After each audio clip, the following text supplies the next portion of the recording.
পাকিস্তানের বিষয়ে আমাদের যে এটা হচ্ছে যে এই রকম চুক্তি আমরা আরও 31টা দেশের সাথে করেছি। এই চুক্তিটা হবে 5 বছরের জন্য। এর ফলে যারা আমাদের গভর্নমেন্টের যারা ডিপ্লোম্যাটিক পাসপোর্ট হোল্ড করছেন বা যারা অফিসিয়াল পাসপোর্ট হোল্ড করছেন তারা এখন বিনা ভিসায় পাকিস্তান সফর করতে পারবেন। এবং একইভাবে পাকিস্তানের যারা অফিসিয়াল পাসপোর্ট হোল্ড করছেন বা যারা পাকিস্তানের কূটনীতিক ভিসা পাসপোর্ট হোল্ড করছেন তারাও বাংলাদেশে সফর করতে পারবেন উইদাউট এনি ভিসা। এটা আমাদের একটা স্ট্যান্ডার্ড প্র্যাকটিস, আমরা অনেকগুলো 31টা দেশের সাথে করেছি। হ্যাঁ, এই চুক্তিটা হচ্ছে 5 বছরের জন্য।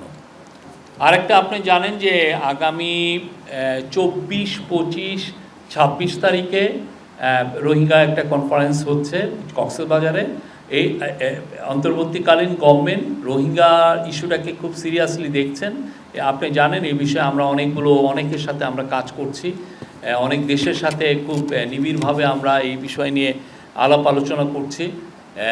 তো সেই আলোকেই রোহিঙ্গা ক্রাইসিসটাকে আবার ইন্টারন্যাশনালি যাতে মেজর ডিসকাশনের বিষয় হয় সেটার জন্য আমরা এইটাকে হাইলাইট করার জন্য তিনটা বড় ইন্টারন্যাশনাল কনফারেন্স করার আমরা প্ল্যান নিয়েছি। তার প্রথমটা হচ্ছে এই 24 তারিখে শুরু হবে আর 3 দিন ব্যাপী। এরপরে 30শে সেপ্টেম্বর হবে সবচেয়ে বড়, সেটা ইউএনএ হবে। সেখানে আমরা আশা করছি 170টার মতো দেশ পার্টিসিপেট করবে। তার পরবর্তীতে আরও একটা কনফারেন্স আমরা আশা করছি দোহা, কাতারে হওয়ার we expect that it will be held in Doha. এই 3টা কনফারেন্স। তো এই রোহিঙ্গা এইটা নিয়ে যেটা হচ্ছে সেটা কক্সবাজারে যেটা হচ্ছে সেটা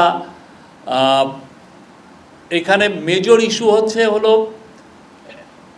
আপনারা জানেন রোহিঙ্গা জনগোষ্ঠীর পক্ষে ইন্টারন্যাশনাল ফোরামে যে বাইরে যে তারা যে হিউম্যানিটেরিয়ান ডিজাস্টার যেটা ফেস করেছে বা জেনোসাইড যেটা ফেস করেছে তাদের কথাটা বা ইন্টারন্যাশনাল ফোরামে আসাটা অনেক ক্ষেত্রেই কষ্টকর।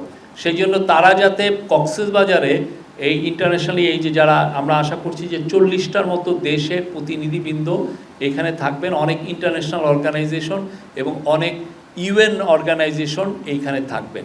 তাদের সাথে এই যে যারা বিদেশি আসবেন তাদের সাথে রোহিঙ্গার জনগোষ্ঠী ইন্টার্যাক্ট করতে পারবেন, তাদের কথাগুলো বলতে পারবেন, তারা তাদের যে ভয়েসগুলো তারা রেইজ করবেন। এটা কক্সবাজারে এই ঘটনা এটা হবে এবং এটা 24 তারিখে তাদের সাথে ইন্টারাকশনের একটা ডেট আছে।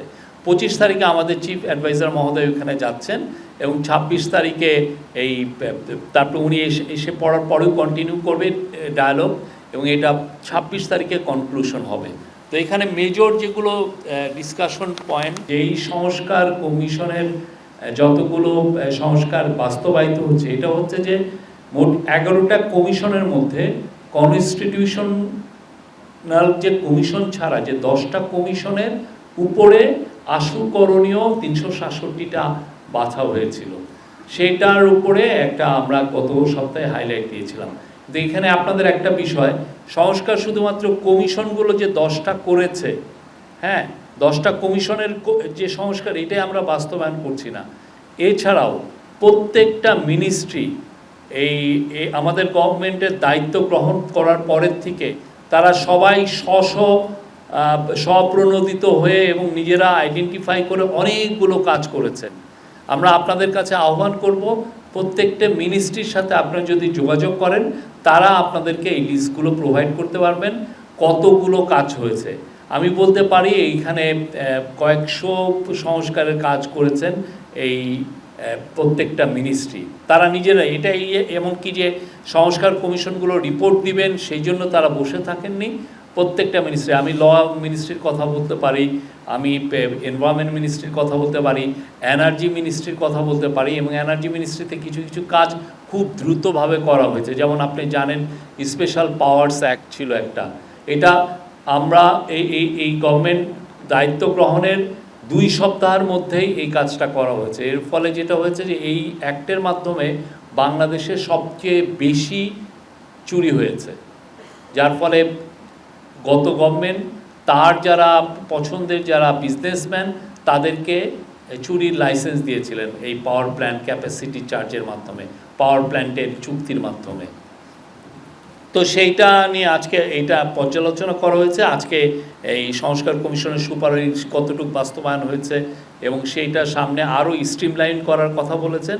সেক্ষেত্রে যেগুলো খুব আসল করণীয় সেগুলোর লিস্ট আমরা সামনে যেগুলো বাস্তবায়িত হচ্ছে সেগুলো আমরা প্রতি সপ্তাহে আপনাদেরকে কিছু আপডেট দিব। যেটা হয়েছে যে একটা ল অ্যামেন্ডমেন্ট হয়েছে, যে লটা হচ্ছে রাজস্ব নীতি ও রাজস্ব ব্যবস্থাপনা উইদিন ব্র্যাকেট সংশোধন অধ্যাদেশ 2025 এর নীতিগত ও চূড়ান্ত অনুমোদন হয়েছে। আমি আবার পড়ি এখানে, সরকারের রাজস্ব আহরণ কার্যক্রমের স্বচ্ছতা, জবাবদিহিতা ও গতিশীলতা বৃদ্ধিকরণ ও রাজস্ব নীতি প্রণয়ন ও রাজস্ব আহরণ ব্যবস্থাপনা কার্যক্রম পৃথকীকরণের জন্য বিদ্যমান কাঠামো পুনর্গঠনপূর্বক রাজস্ব নীতি বিভাগ ও রাজস্ব ব্যবস্থাপনা বিভাগ নামে দুটি পৃথক বিভাগ প্রতিষ্ঠাকল্পে গত 12ই মে 2025 তারিখে রাজস্ব নীতি ও রাজস্ব ব্যবস্থাপনা অধ্যাদেশ 2025 জারি করা হয়।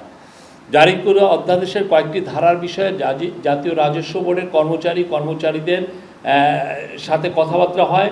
দেশের ব্যবসা বাণিজ্য, শিল্প, বন্দর, রাজস্ব আদায় কার্য পর্যালোচনা, মূল্যায়ন এবং এই সকল বিষয় অধিকতর গতিশীল করার নিমিত্ত প্রয়োজনীয় সুপারিশ প্রদানের লক্ষ্যে গত 29শে জুন 2025 তারিখে মন্ত্রিপরিষদ বিভাগ হতে উপদেষ্টা বিদ্যুৎ, জ্বালানি ও খনিজ সম্প্রদায় মন্ত্রণালয়, সড়ক পরিবহন ও সেতু মন্ত্রণালয় এবং রেলপথ মন্ত্রণালয়কে আহ্বায়ক করে, মানে ফজলুল কবির খানকে আহ্বায়ক করে উপদেষ্টা শিল্প মন্ত্রণালয়, গৃহায়ন ও গণপূর্ত মন্ত্রণালয়, উপদেষ্টা পরিবেশ, বন ও জলবায়ু পরিবর্তন মন্ত্রণালয়, পানি সম্পদ মন্ত্রণালয়, উপদেষ্টা নৌ পরিবহন মন্ত্রণালয়, শ্রম ও কর্মসংস্থান মন্ত্রণালয়, উপদেষ্টা বাণিজ্য মন্ত্রণালয়, বস্ত্র পাট মন্ত্রণালয় এবং বেসামরিক বিমান পরিবহন ও পর্যটন মন্ত্রণালয়ের সমন্বয়ে একটি উপদেষ্টা পরিষদ গঠন করা হয়। একটি উপদেষ্টা পরিষদ কমিটি গঠন করা হয়। গঠিত উপদেষ্টা পরিষদ কমিটি জাতীয় রাজস্ব বোর্ডের সদস্যবৃন্দ, বিসিএস ট্যাক্সেশন, বিশেষ শুল্ক আবগারি ক্যাডার অ্যাসোসিয়েশন প্রতিনিধিবৃন্দ, জাতীয় রাজস্ব বোর্ড সংস্কার সংক্রান্ত পরামর্শ কমিটির সদস্যবৃন্দ এবং ব্যবসায়ী প্রতিনিধিদের সাথে মত বিনিময় করেন এবং মাঠ পর্যায়ের কয়েকটি আয়কর, কাস্টমস ও ভ্যাট অফিস পরিদর্শন করেন। মত বিনিময় শেষে রাজস্ব নীতি ও রাজস্ব ব্যবস্থাপনা অধ্যাদেশ 2025-এর কতিপয় ধারা সংশোধন ও সংযোজনের বিষয়ে উপদেষ্টা পরিষদ কমিটি কর্তৃক সুপারিশ করা হয়। প্রাপ্ত সুপারিশসমূহ বিবেচনায় নিয়ে অর্থ উপদেষ্টা মহোদয়ের নির্দেশের আলোকে অধ্যাদেশ সংশোধনের চূড়ান্ত খসড়া প্রস্তুত করা হয়।